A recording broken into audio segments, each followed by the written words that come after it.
Hello everyone, তোমাদের সকলকে এডুসালভাবে স্বাগত। আজ আমরা ষষ্ঠ শ্রেণীর প্রশ্নবিচিত্রার ইংরাজির প্রথম স্কুলটি করব।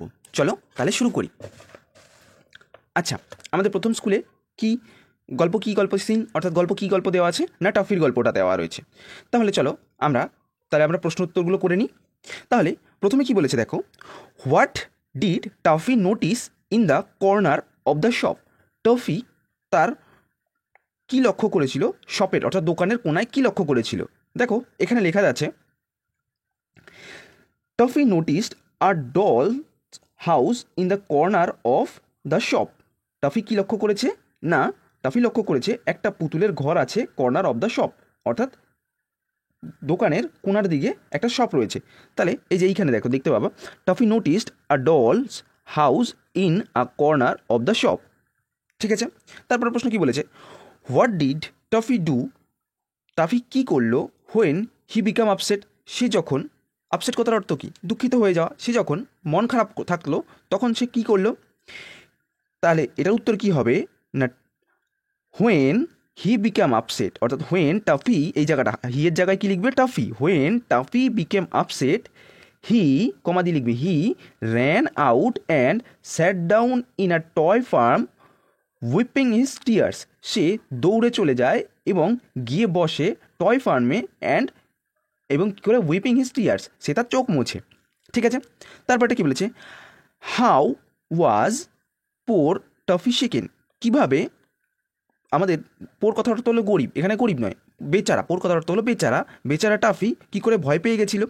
কীভাবে ভয় পেয়ে গেছিল? Poor Toffee was shaken like a rat. কার মতন? না, ইঁদুরের মতো। বুঝতে পেরেছ? তারপরে প্রশ্ন কি বলেছে, what did toffee do with the ladder? Toffee ওই ল্যাডারটা দিয়ে কী করেছিল?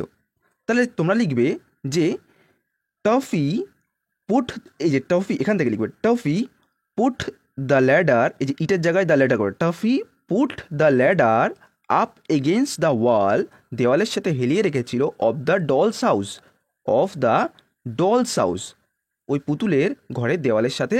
ল্যাডার কথার অর্থ হলো মইটাকে হেলান দিয়ে রেখেছিল।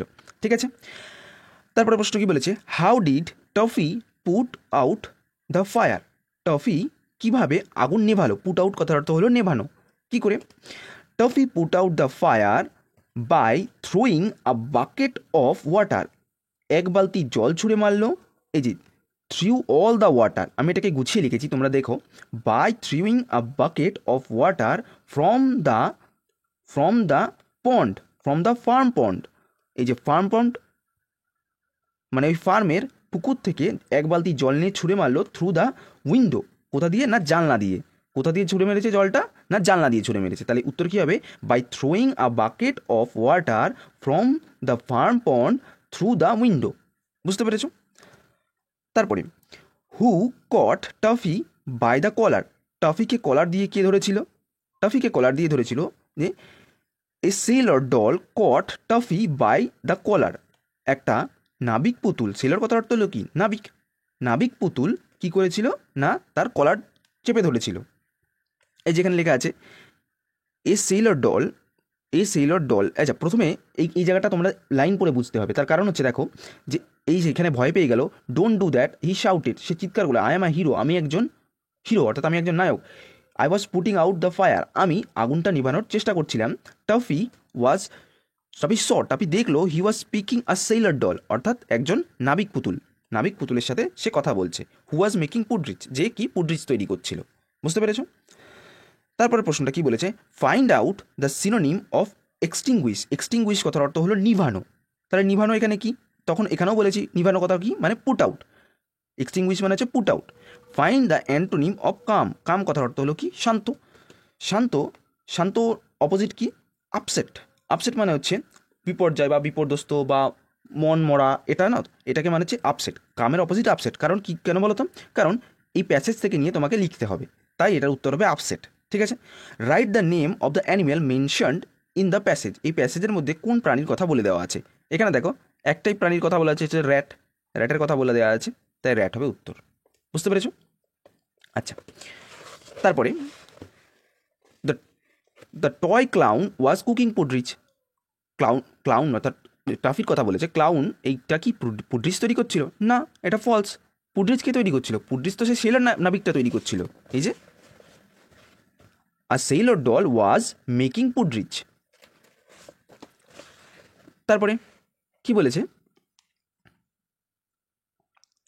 গ্রামার অ্যান্ড ভোকাবুলারি, গ্রামার আর ভোকাবুলারি করতে বলেছে। তাহলে রাম কি হবে? রামের জেন্ডার চেঞ্জ করলে হবে কি না রামা। তারপর ডাচেস, ডাচেস ডাচেসের ডাচেস মানে হচ্ছে যে সর্দারের পত্নী হয় আর কি, বা রাজার রানী কিংবা বড় উচ্চপদস্থ কর্মচারী পত্নীকে বলে ডাচেস। আর ডিউক মানে হচ্ছে সেই উচ্চপদস্থ কর্মচারীকে বলে। এটা তো কর্তা, এটা হচ্ছে কর্ত্রী, উচ্চপদস্থ। ডাচেস অ্যান্ড ডিউক, ঠিক আছে। তারপরে নাম্বার, সিঙ্গুলার নাম্বার আর প্লুরাল নাম্বার। ম্যান সার্ভেন্ট, তাহলে ম্যান সার্ভেন্ট হলে এটা এটা কি হবে? প্লুরালে মেন সার্ভেন্ট, ঠিক আছে। আর লিসটা প্লুরালে আছে, তাহলে এটা কি হবে না লাউজ, এটা সিঙ্গুলার নাম্বারে চলে আসবে, লাউজ হবে, ঠিক আছে। তারপরে why the read Tapan has not story in the classroom, in classroom the. আচ্ছা, এটাকে অ্যারেঞ্জ করতে হবে, এই ওয়ার্ডটাকে অ্যারেঞ্জ করতে হবে। তাহলে কি করতে হবে? হোয়াই ফার্স্টে হবে why has not Tapan, why has not Tapan read the story, why has not Tapan read the story in the classroom. Tapan কেন এখনও ক্লাসরুমে গল্পটা পড়েনি? বুঝতে পেরেছো? তারপরে প্রশ্ন কি বলেছে?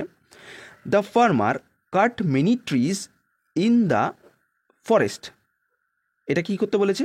Change into negative sentence, negative sentence মানে না বাচকে। তাহলে দ্য ফার্মার ডিড নট, এই যে এই জায়গাটা দেখছো, এই জায়গাটা কি হবে? আমি এখানে লিখছি did not. The farmer did not cut many trees in the forest. ফার্মাররা কি করেনি না গাছ কাটেনি। বুঝতে পেরেছো? The farmer did not cut the tree in the forest, did not cut many trees in the forest. ফার্মাররা কি করেনি না বেশি গাছ কাটেনি জঙ্গল থেকে। The horse ran very fast, এটাকে কি করতে বলেছে? Identify the speech and underline part of speech. Part of speech বলেছে, এখান থেকে আমাকে পার্ট অফ স্পিচ খুঁজতে বলেছে। তাহলে এটা হবে ভেরি, এটার উত্তর হবে ভেরি, ঠিক আছে। এটা হচ্ছে ভেরি, কথার অর্থ হচ্ছে খুব, মানে এটা তো দোষ গুণ অর্থে বোঝায়, অ্যাডভার্বের মধ্যে পড়ছে এই জিনিসটা, ভেরি। তারপরে কি বলেছে? Don't change the meaning of the sentence, এই লাইনটার মানে পরিবর্তন করো না।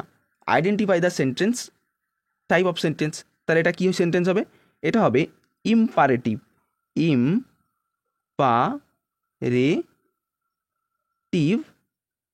সেন্টেন্স। এটা উত্তর কী হবে না ইম্পারেটিভ সেন্টেন্স। বুঝতে পেরেছো? এবার হচ্ছে তারপরটা কি বলেছে? I want dash pen but not that pen, I want a pen but not that pen. আমি একটা পেন চাই বাট সেই পেনটা নয়। এখানে দাও বসলো না, এনও বসলো না, দ্যাট বলেছে মানে নির্দিষ্ট করে বলে দিয়েছে যে আমার ওই পেনটা নয়, আমার অন্য পেন চাই। I want a pen but not that. ধরো এই কলমটার ক্ষেত্রে বলছি, আই ওয়ান্ট এ পেন, আমি একটা পেন চাই but not that pen. That আমরা বলে দিচ্ছি এই পেনটা আমাদের দরকার নেই। বুঝতে পেরেছো?